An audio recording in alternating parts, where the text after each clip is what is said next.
Hello, Canucks fans, and welcome back to another episode of the Canucks Conversation, delivered to you by the great folks at DoorDash. Ding Use dong. promo code CONVODD, capital C, capital D's, all one word, CONVODD. That way you get 25% off and free delivery on your first order with the DoorDash app. Does not get much better than that, folks. My name is David Quadrelli. I'm joined, as always, by the man who built the place, Chris Faber. High above Rogers Arena, our technical producer is Alex Allard. This is the Canucks Conversation podcast, and Chris already has something to say. There was a cruise ship, so you can see the cruise ships right. Sorry, podcast listeners. Kicking it off with a beautiful look at this, podcast listeners. That's where the cruise ships come in right there. I wonder when you're going to get out of the habit of doing that. I know, and you're right. I was the one who was like, still going to be a podcast. I know, it's be, but I'm so bad. I can't help but have fun. Notice with the video. things that are around you. Yeah. Okay. Let's get right to it. No, Chris. first I want to say that I had a charcuterie board before you came in here, and it was duck prosciutto. Wow. In there. You ever had duck before? I have had duck. I've had duck wings at Downtown Jay's Bar in Edmonton. Oh yeah. Yeah. What are duck wings like? Are they bigger than? They must be. Yeah, they were pretty big, and they were really good. I've had duck twice before today. They were long. Okay. Wings. Yeah, never mind. I was going to bring up something a fun fact I know about ducks, but I'm not going to bring it up on the show. You can search it up yourself. Yeah. Corkscrew ducks. That's all I'll say. So I had a prosciutto today. It was good. I was wondering, is that something that Italians like? Duck prosciutto? I know you guys like prosciutto. It's ham normally, right? I'm not going to speak for all Italians. I've never. Why not? That's what you do on the show. I've never had duck prosciutto before, so I'm not into it. But had that, a little bit of Gouda, a little bit of fresh mozz. Shaking my camera over. Well, I'm excited. I know you're so excited. I had a good charcuterie board today. Before we got going, pickles from that spot in Granville Island there, the pickle spot. You know what I'm talking about? Yeah. Something pickles are good, and fig jam. It's either red pepper jelly or fig jam. You need to have one of those two things. Yeah. On the charcuterie board, and the right crackers make all the difference in the world too. So. Okay, you done? That's all. I just wanted to get it out of the way. People like it. We don't have to dive right into this Canucks team, even though there's enough to talk about. We do. We absolutely do. And first, before I do that, I want to quickly give a shout out to the live chat. A lot of people jumping in. Sorry, we can't get to all of you, but I want to point out Northern Viking every day said first time watcher, long time listener, seeing more and more of those. Love to see it. Probably because Faber keeps saying, look at this. Well, I'm saying, look at this. Listeners. Look at this in the background here, over there. And what's this? Apparently, rumor on the street, we might be getting a green screen behind me because we don't like this this thing behind me as well. There's like a brightness going off of the window behind me. Yeah, it looks like you're streaming, especially with your here's what I'm worried about. I'm worried about Alex putting the green screen. He's gonna be abusing that green screen behind me. Who knows what he's gonna be putting behind me in the videos. Hey, you've been a victim of Alex once. I've been a victim of Alex every show, and I just take it. So settle down there. Yeah, Alex does a lot of those, but I put a lot of those together too. Me and Alex work together on that. Okay. Charlie coming into the chat saying the Salt Spring candied jalapenos. I've never had candied jalapenos before. That does sound pretty good, actually. I'm not the biggest jalapeno fan. It's not like they're too spicy, but I just don't like the flavor behind it. I also hate all peppers. Like I don't like red peppers, yellow peppers, jalapeno pepper. Really? I think peppers are one of the worst vegetables out there. Oh, well, it's probably better. It's hilarious that you're shaking my camera because I'm like, you haven't tried peppers? And it looks like I'm freaking out about it. But peppers are good. I put banana peppers on my Harvey's You're a big burger. stuffed pepper guy. You put the peppers, rice in there. That my mom, when I was a kid growing up, she used to always make it. It was the worst meal. Oh, it's one of my favorites. Oh, I hated it. You got to try the one that I have because it's very good. Yeah, Dan's onto it in the chat. I'm not going to read that one, but the little corkscrew duck situation there. Okay. Okay, let's get into it, Chris. This Canucks team losing last night to the Columbus Blue Jackets. Kind of a different way because they picked up a point, so maybe that's a starting point for this team. How do you view the loss last night? Well, you can get right to it there on the bottom there, Alex. Pain. That's what the Vancouver Canucks have been giving their fans. Absolute pain. Yeah, there was olives, by the way, Lane C in the chat there. I didn't eat it. I'm not a big olive guy. All right, let's get started with the Vancouver Canucks last night. Obviously, they lose in overtime. They get a point. Spencer Martin continues to just, at least when he plays, he gets a point for the Vancouver Canucks. That's nice to see. But the Vancouver Canucks make history again, and I saw this stat here. You can pull this up, Alex. It's right in the start. Look at the sports favor stats here. Another one, just like we had last time with the baseball thing. This is an interesting one right here. I saw this on Twitter yesterday. Canucks are the first team in NHL history to lose each of their first 4 games of the season while blowing a multi-goal lead. And you can find that favor stats on Twitter. Another fun stat, not fun at all, coming from Rob Williams of Daily Hive, who's been on top of this kind of stuff lately. So good for Rob. But the Canucks are coming for their home opener after losing their first 4 games this season for the first time in their history. So things aren't great, folks, but there is something that's great, and we're going to talk about it later. Elias Pettersson was on last night. Let's get the crap out of the way first, though. Of course. Hang on a sec. The line. No, you didn't look at the outline. The line shakeups, they can only do so much. They didn't really change a lot of what this team's like worry is. And right now it's the defense, right? Like I'm curious to see what happens here with something moving forward. I don't think it's going to be the coach or anything, but this lineup's going to get a shakeup, and it's going to take more than taking Connor Garland out of the lineup, which I thought was interesting in its own right, taking Connor Garland out of the lineup. And we'll talk about that. Do you have anything else from the game? Like I wrote the Stanchies. That was a lot of fun, folks. You can go read that, but I don't want to date us too much and just talk about a game over and over. And we're going to talk about it later because there were some actual positives from this game. And I know it was against the Columbus Blue Jackets, so you take it with a grain of salt to some extent, but the team got a point. Yeah, how about I give you a couple of the Tyler Myers quotes? We'll do that. Sure. Okay, so here's the thing. The Canucks, it's not the scoring that's giving them the problem. Pettersson, 3 goals, 3 assists. Horvat, 3 goals. JT Miller, 2 goals. Brock Besser, 4 assists. The Stars are putting up the points. And I like this quote from Tyler Myers last night. He says, "We do a lot of good for a good chunk of the game, and then we have mental lapses here and there that are sewering us." Sewering us. Yeah. Yes, that's the word. I wrote it wrong in this quote. And then the other thing was this is the most important quote, I think, from Tyler Myers last night. And he didn't say unacceptable, thank goodness. He said, "Our goals for is not the issue." That's bang on. That's not the worry right now. We mentioned, I just brought up the stats there of some of the star players. They are putting up goals. They're scoring at 5-on-5. They're getting some help on the power play now. There's just something off of this team, man. They just can't hold a lead, right? Like that's what it is. The team cannot hold a lead at this point, and that is so worrisome. You've given up 10 goals in 4 games while having the lead. Yep. That's so bad. Like, and that's not even to mention them, at the point of when they get to tied, they let up another goal. But in 4 games, when you've had a lead, you've given up 10 goals. It's horrible. Yeah, there it is right there. Good stat by Alex pulling up there. It's bad. It is bad.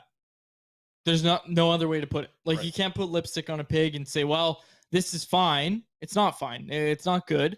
But you saw a sign of life last night because, I don't want to talk too much about the game, but I thought their effort level was actually pretty good.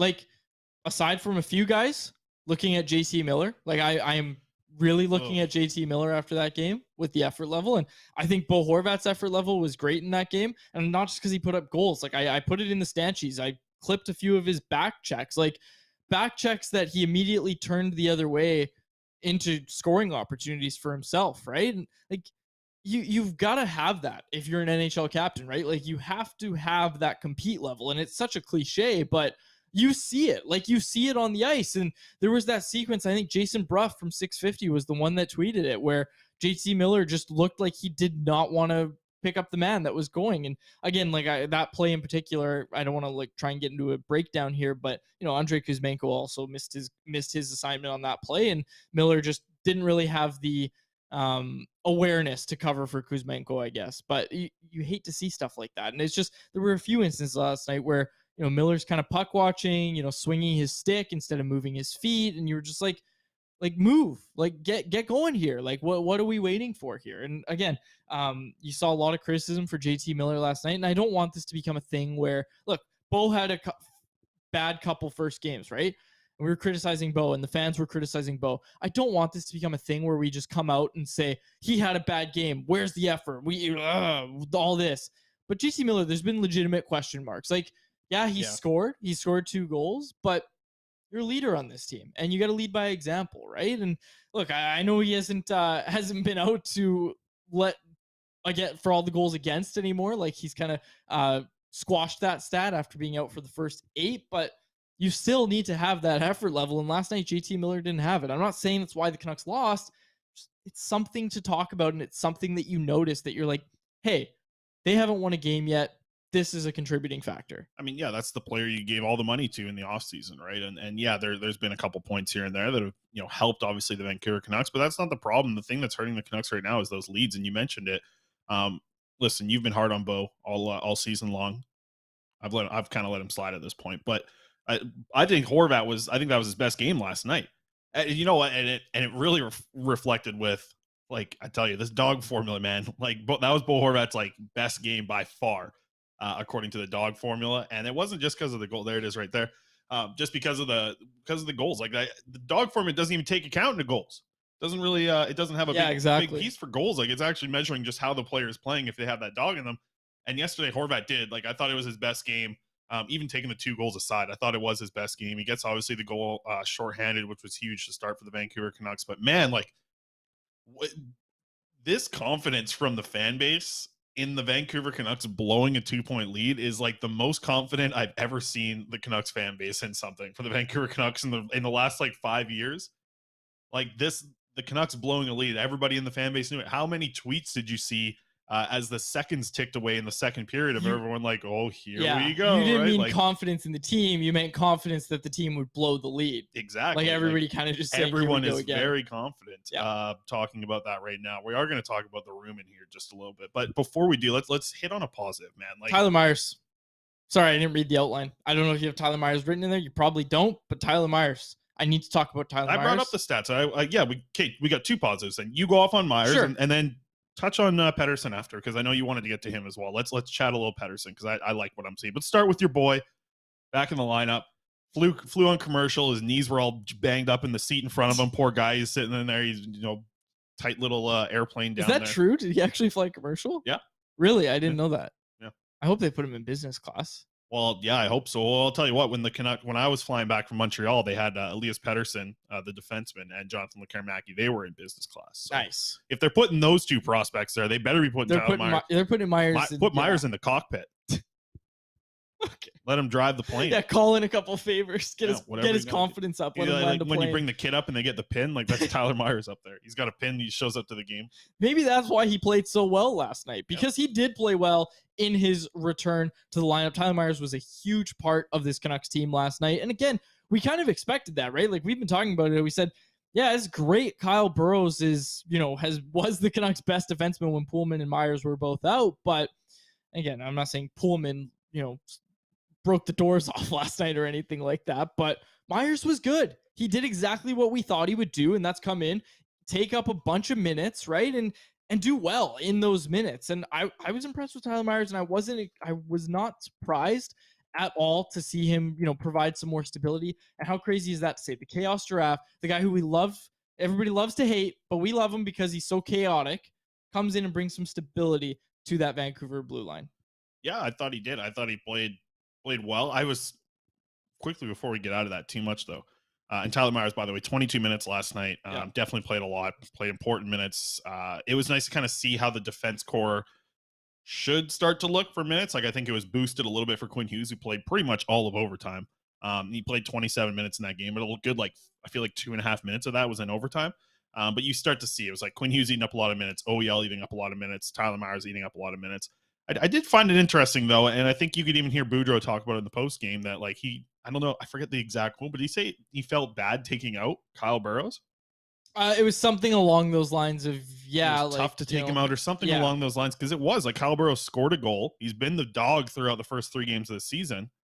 I don't know. Did Tucker Pullman say enough to say like does Tucker Pullman's play from last night assure him that he's going to be in a lineup against Minnesota? I don't think so. No, but I think with this team losing and losing and losing, they got to start changing some real things up. And if they don't have anything to change, if Connor Garland coming out of the lineup is your thing that you're going to change, like maybe this team does need a trade, right? Like maybe this team does need a serious shakeup, and I don't think it needs to be, the Horvat deal right off the bat, or people saying JT Miller can still go. Like, it doesn't need to be that extent, but could it be Höglander? Could it be Connor Garland, who sat out the other day? It could very easily be a trade like that, where you're not really even thinking about making a trade for the future. You might just be trying to make a trade for here and now. And I'm not saying moving picks for the here and now, but just doing a trade where, hey, listen, Garland may not be working out here. He's been a guy who's, been healthy scratched already, making $5 million being healthy scratched.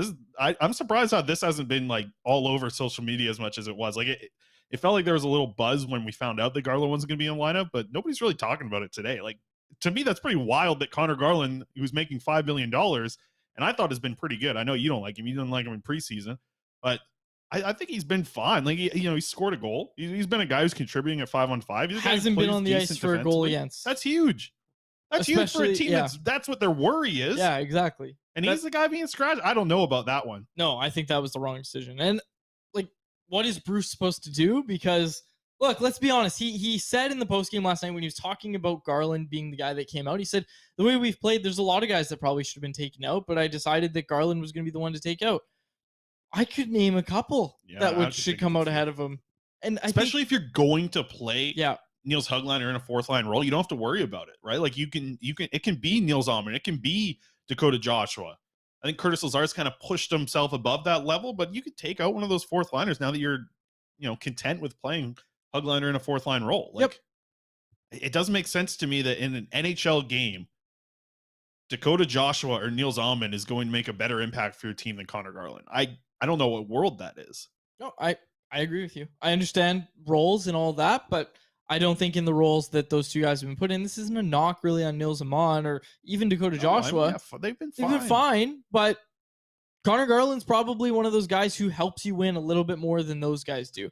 Curtis Lazar has been extremely impressive. I know he's brought in to play a fourth line role, but big dog rating. He's somebody that you don't want to take out of the lineup. Like Lazar has earned the right to play. Right? I think so too. I think that's what I'm kind of saying is he's pushed himself above the rest of those fourth line guys. I'm not saying that he should be in the top 9 because I think now with Mikheyev back in the lineup, he shouldn't be there. But he should be the guy that, I don't know. I'm getting a lot of like the really good things that Tyler Mott did for the Vancouver Canucks. I'm getting those kind of vibes with Curtis Lazar. Yep. And he's on a 3-year deal at $1 million per year. Like, hell yeah, dude. Sign me up for this Curtis Lazar stuff that we're going to see on the fourth line for the Vancouver Canucks. He's going to be a fan favorite really quick. Yeah, if he's not already. Speaking of fan favorites, I know you want to bring him up. Elias Pettersson, and I built this. I put the graphic together here as well, Alex. You can pull this up.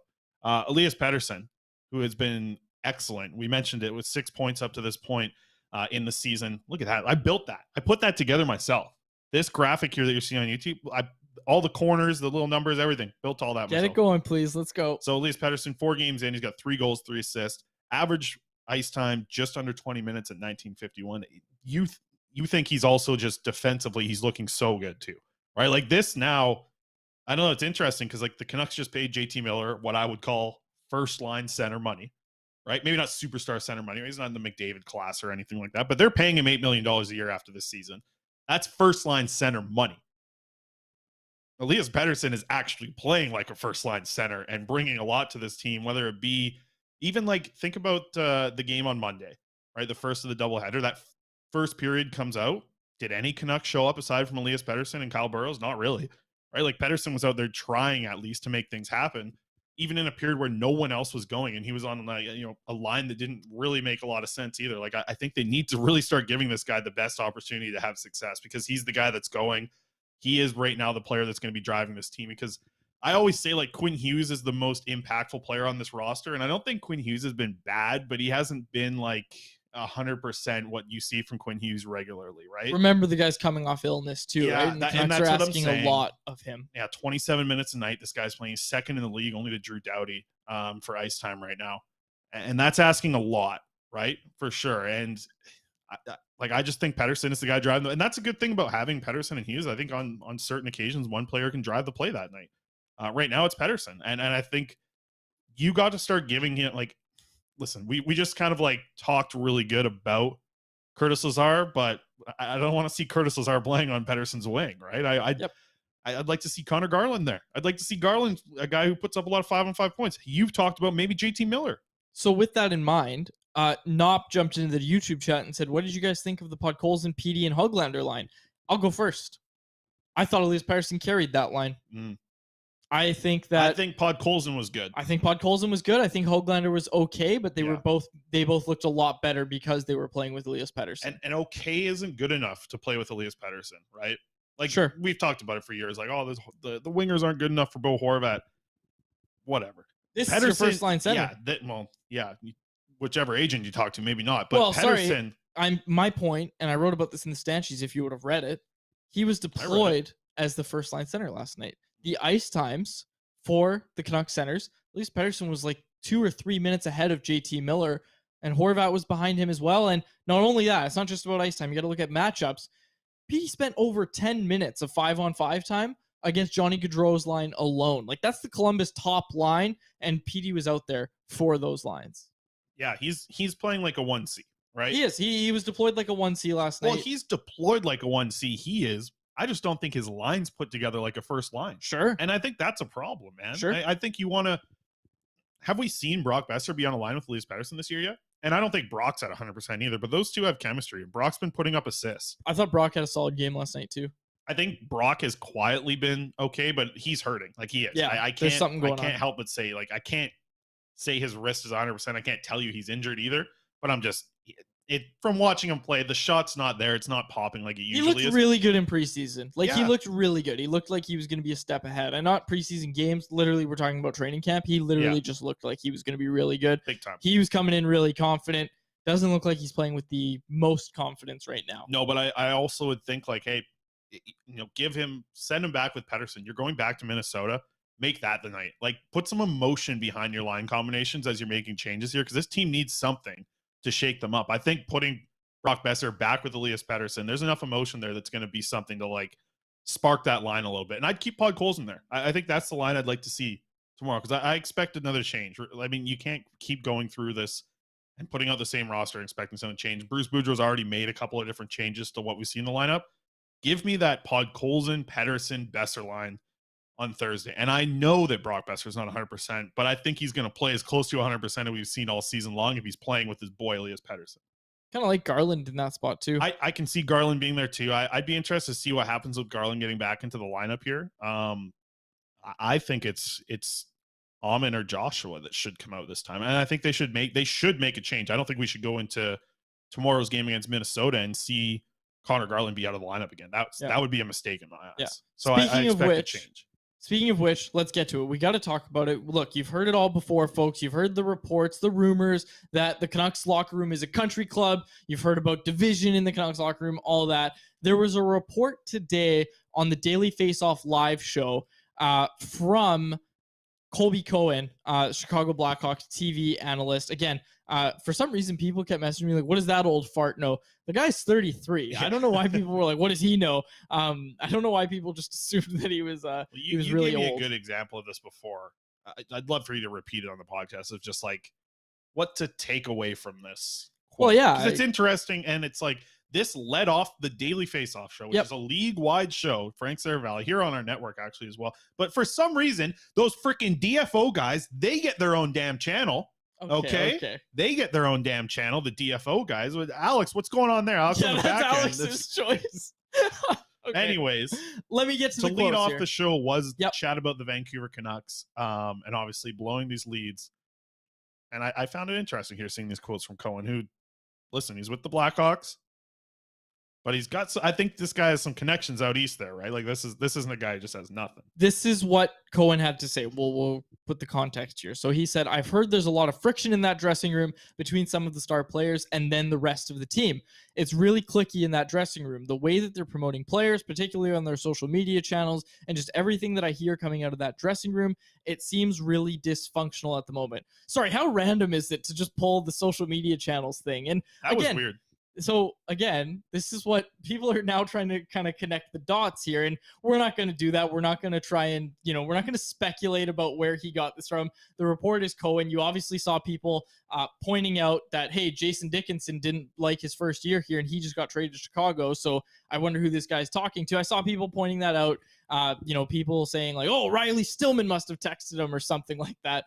You're going to see theories like that when something like this comes out. What we can say is just that, this is a report from Colby Cohen, and you don't have to believe it. But what I don't like is the people coming out and saying, how the hell would he know? Because, there's a few ways he would know, right? And again, for him to say this, he has nothing to gain from making this up. You know what I mean? Like, he's clearly been told this by someone that he trusts, and, he's the source on this, right? So, again, we're not going to get into it too much. We're not going to question people's credibility on the show. We're not going to try and guess where they heard it from. But this report from Colby Cohen, it's not unbelievable is the thing. And again, I'm not saying that this is for sure what it is. Look, you and I aren't in the locker room when the doors are closed, right? We're in there for morning skates and after the game when they know we're going to be in there, right? We're not around the team every single day when they're away from the rink, right? So we have no way of knowing for sure if this is true, but, I just saw some people being like, there's no chance this is true. It's like, of course there's a chance it's true. But again, you don't want to operate in rumor, right? But there's I think there's something here. And again, you've just heard And again, I'm not just saying this because, oh, I want it to be true. I'm saying this because you heard Nate Schmidt on the record. You heard Braden Holtby on the record talking about their first year in Vancouver and how they didn't really love it, right? And they were both gone within a year from the organization. It's almost like where there's smoke, there's fire. But again, we don't want to speculate too much. I just think it was funny to see people being like, "There's no chance this is true," because look, like I just said, Nate Schmidt, Braden Holtby went on the record talking about their year in Vancouver and how it just things didn't click right for them personally. And again, you talk about Jason Dickinson too. Again, not to say that it's Dickinson that's saying this, but yeah, if I were Jason Dickinson, I might feel a little bit bitter too toward my teammates. We don't know what happens behind closed doors, anything like that. But again, I'm not trying to say that this was Jason Dickinson that for sure said this. I'm just saying that it's not hard to believe that this has some actual merit to it.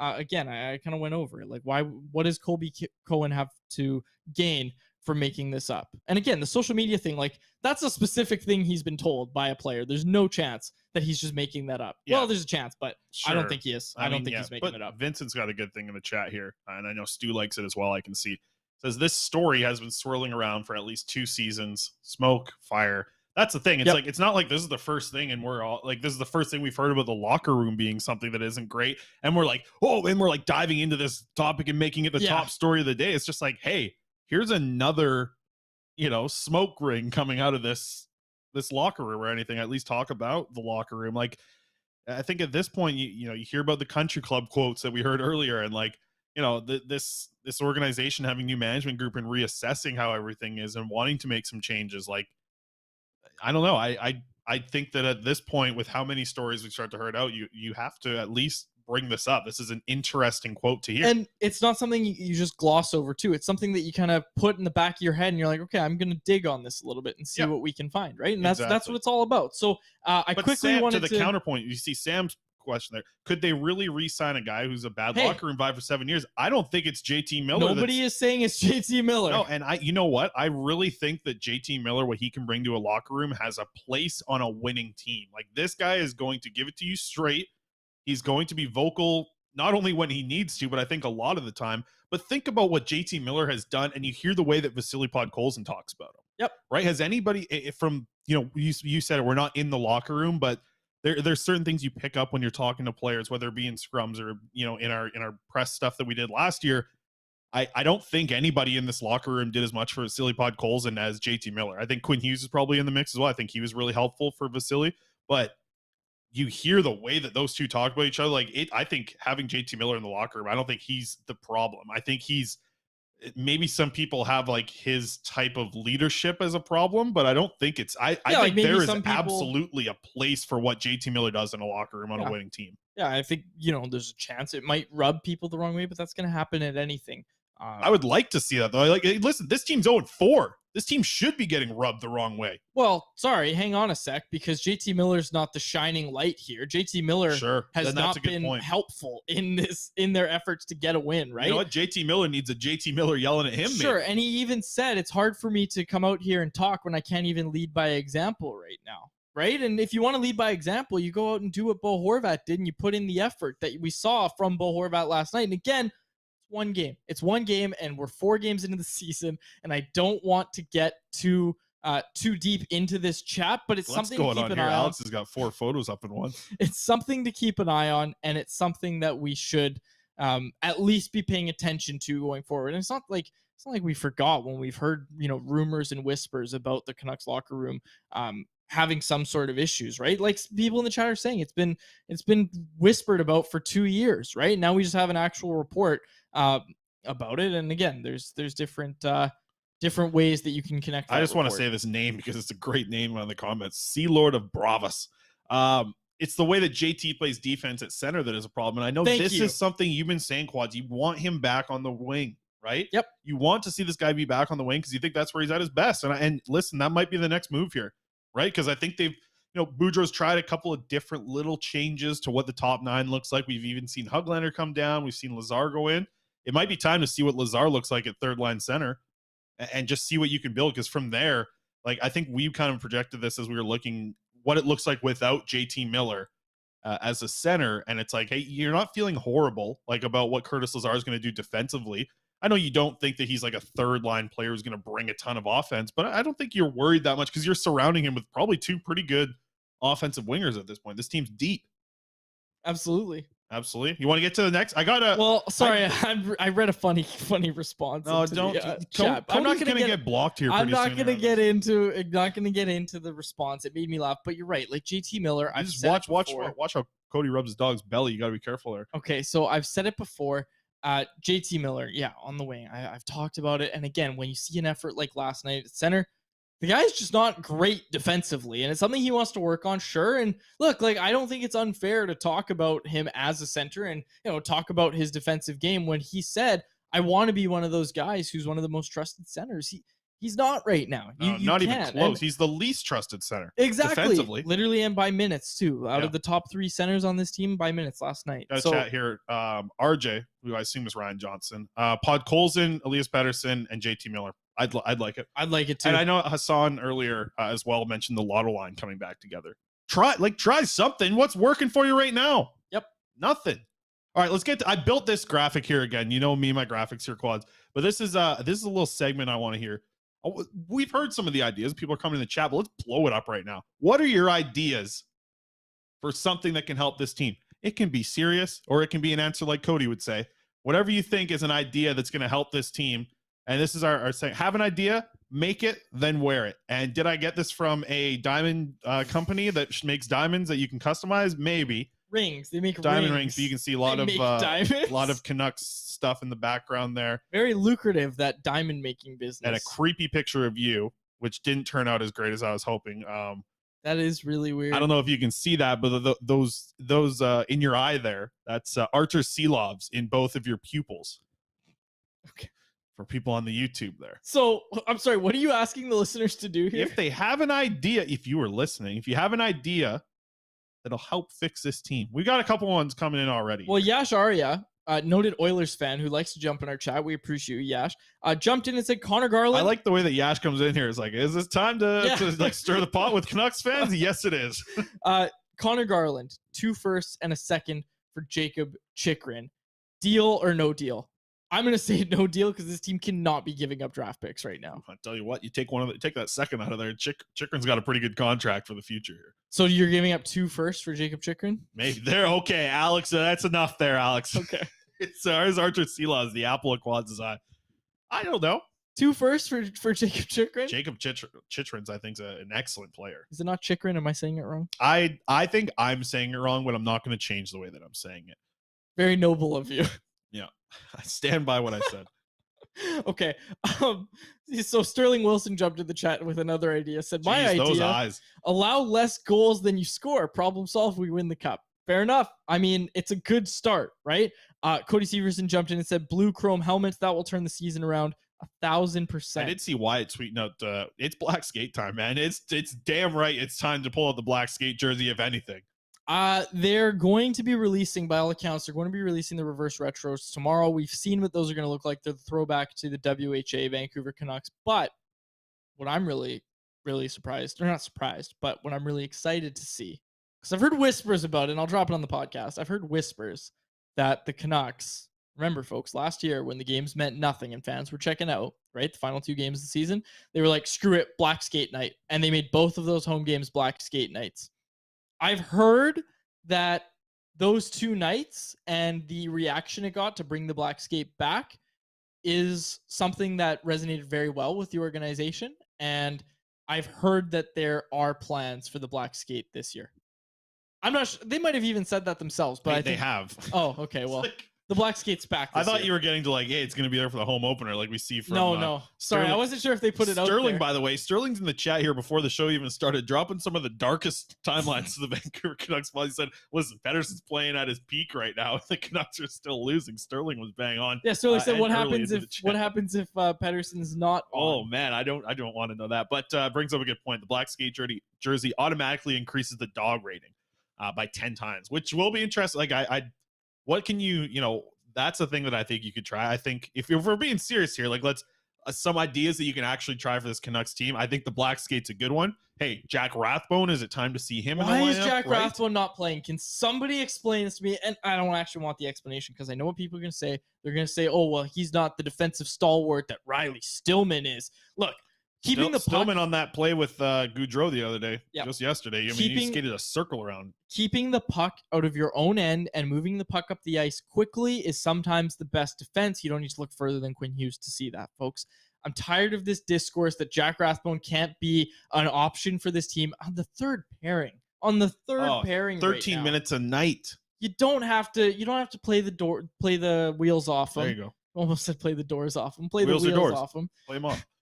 But Jack Rathbone needs to get in this lineup. I'm so tired of this. I don't want to have this discussion anymore. Jack Rathbone needs a shot. I think I mentioned this on yesterday's show. I don't care. I'll say it again. Someone messaged me and said, I'm hearing the Canucks just signed a right-handed ECHL defenseman so that they wouldn't have to play Jack Rathbone. Like, what is going on? Why do you not want to play? The hype's coming for Jet Woo. Why do you not want to play Jack Rathbone? I don't understand. I genuinely don't understand. We got some good ones in the chat. Bo, this is from Vincent. Bo is not a playmaker moving to the wing. Maybe, right? Like maybe you want to use him on he's still going to take faceoffs. I mean, he's good at faceoffs. Yeah. Maybe play pods defensively at center is what Vincent said. Maybe. I actually don't hate that idea. That's I don't hate that. It's similar to what they did with the Lotto line. Maybe you kind of build that same kind of vibe. Like one guy taking faceoffs, one guy playing defensively as a center. If you're moving one of your centers to wing, it's got to be Miller. You just brought up the Lotto line. You know who the guy is that you just mentioned takes the faceoffs and switched to winger defense? That was JT Miller that did that. Okay? So don't be talking about moving Bo yet. You got to move Miller first. I would much rather have Bo right now as a center than Miller right now. Yeah, a couple here for Rathbone. Dave coming in, give Rathbone a game. Can't keep the pony in the stable forever. Yep. And Sterling says, holy hell, why Jack Rathbone riding pine is criminal. Always goes back to player development. And then Hassan, good point. Worried about Rathbone's defense. Remember his first game in the NHL? He stops McDavid and Draisaitl 2-on-1. They don't have to worry about it. Canucks are giving on 3-on-0s in overtime the other day. Jeez, Louise. Can't be worse than that. I'll tell you what, I think going on a road trip, and especially if they lose this game against Minnesota, you look back at this road trip and like, yeah, there's a lot of things you can take away. One of the big ones I'm looking at is like, if Rathbone doesn't get into the lineup against Minnesota, you have to think, wow, I wonder how different. I'm not saying Rathbone's going to change this game, but I do think that Jack Rathbone's dynamic on defense is a very different look from a guy like Riley Stillman. Yep. Very different look. From what it is there. So there's a couple ones there. We still have some more coming in the chat, but I wrote a couple down. Miller to the wing, you brought that up. We talked about it enough.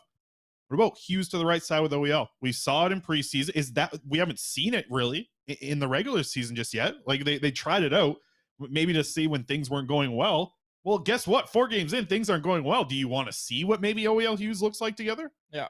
And then you have, Myers playing on the second pairing, kind of like eating up a bunch of minutes again. I don't know. I just, that's an option too. I think it is like, this is what we're doing. We're looking for ideas, man. We're brainstorming. We're working with the chat. We're having fun over here. Yeah. We're having fun, quads, damn it. Vincent jumped in and said, how many assists has Bo got the last 2 years? Isn't the center a playmaker too? That's a valid point. Like that is absolutely I don't a dive valid so point, much into the assists. Exactly. And that's what I'm getting at here, right? It's a valid point, but it's not a point that will make me say, yeah, you know what? You're right. Bo should be playing the wing, a position he's never played in his career right now. That's going to help this team. And JT Miller, a guy who is playing like dog water at center right now and has played well at the wing before, shouldn't be the guy to move. I'm not buying that at all. No, and Horvat had, 20 assists in 2020-21 in 56 actually looked games. We got internet now. Yeah, we can do this kind of stuff. Last season, he had 31 goals, 21 assists in 70 games. Yeah.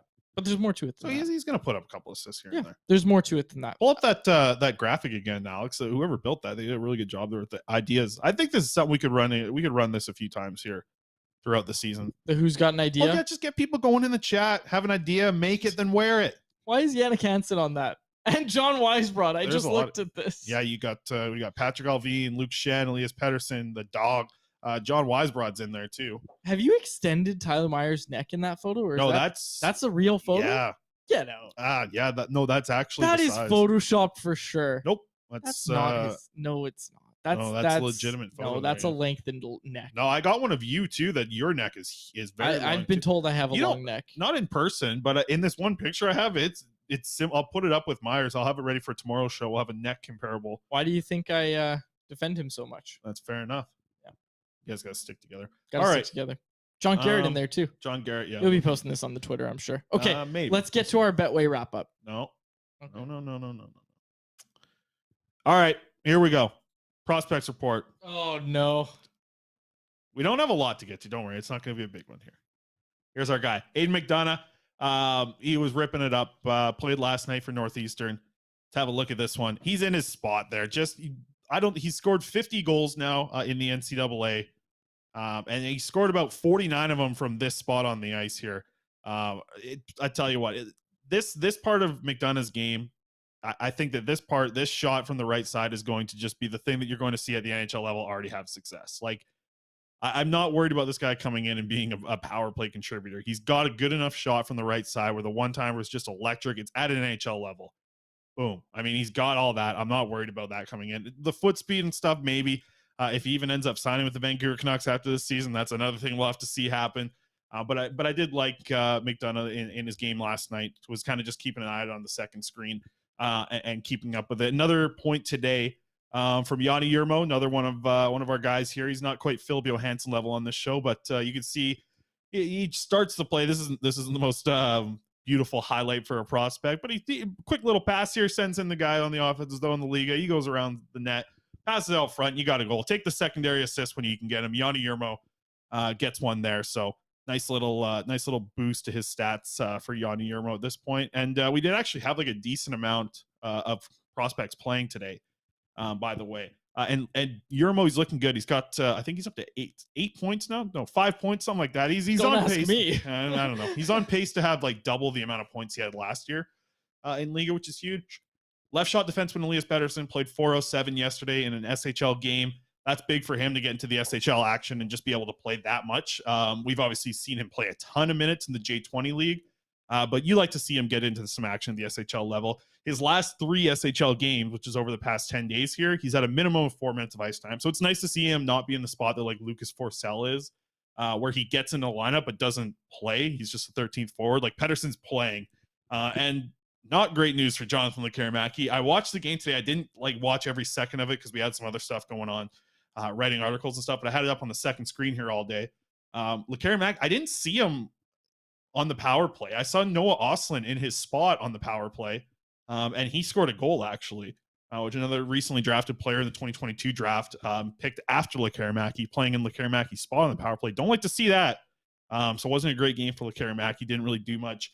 And Jonathan Meyerberg not in the lineup for more today. I reached out to the GM, but he's on vacation because I guess that's what happens in Sweden. The general manager's on vacation 2 weeks into the season, but he's on vacation trying to get an update from PR. I might probably have an email here. I just haven't checked it since then. So that's our prospects report wrap up there. Good stuff. Okay. I just wanted to point out here in the chat. Appreciate everybody jumping in the chat. Another really high number of people in the chat. We really like to see that. Troy McDonald jumped in and said, at what point do we sign the Sedins back in the lineup for an actual leadership group?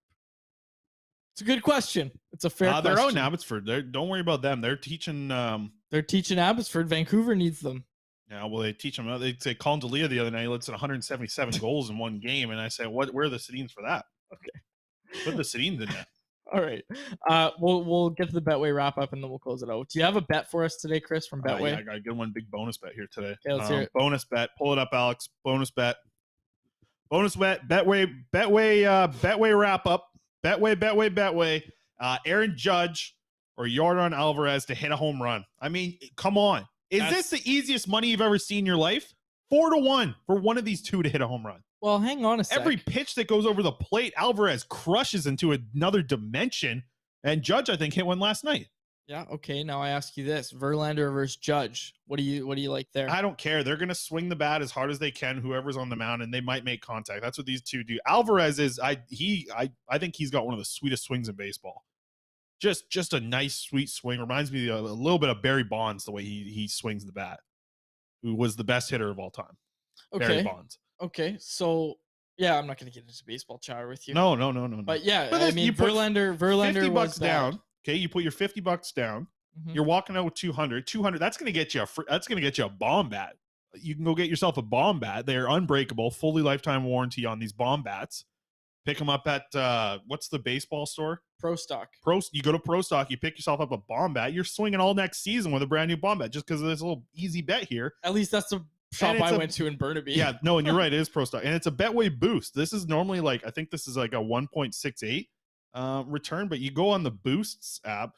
I don't know. Be careful though. Maybe these Betway people, they got some people on the inside. What do you uncork your bat kind of thing? Like maybe that. Know what you're asking these me. Players here. That's what. Well, why are you're giving us 4-1 odds here on one of these two players hitting home? These guys are going to hit a home run tonight. Okay. So bet on it. We'll see. If you want, this is not advice. Betway. Okay. Wrap it up. Yep. We'll close it out there for my co-host Chris Faber, our technical producer Alex Allard. My name is David Quadrelli. Thank you so much for listening to another episode of the Canucks Conversation. Yep. Wrap it up. Thanks for listening to Canucks Conversation, delivered by DoorDash. Hit the subscribe button to never miss an episode. How about keep it to a thank you, Jim?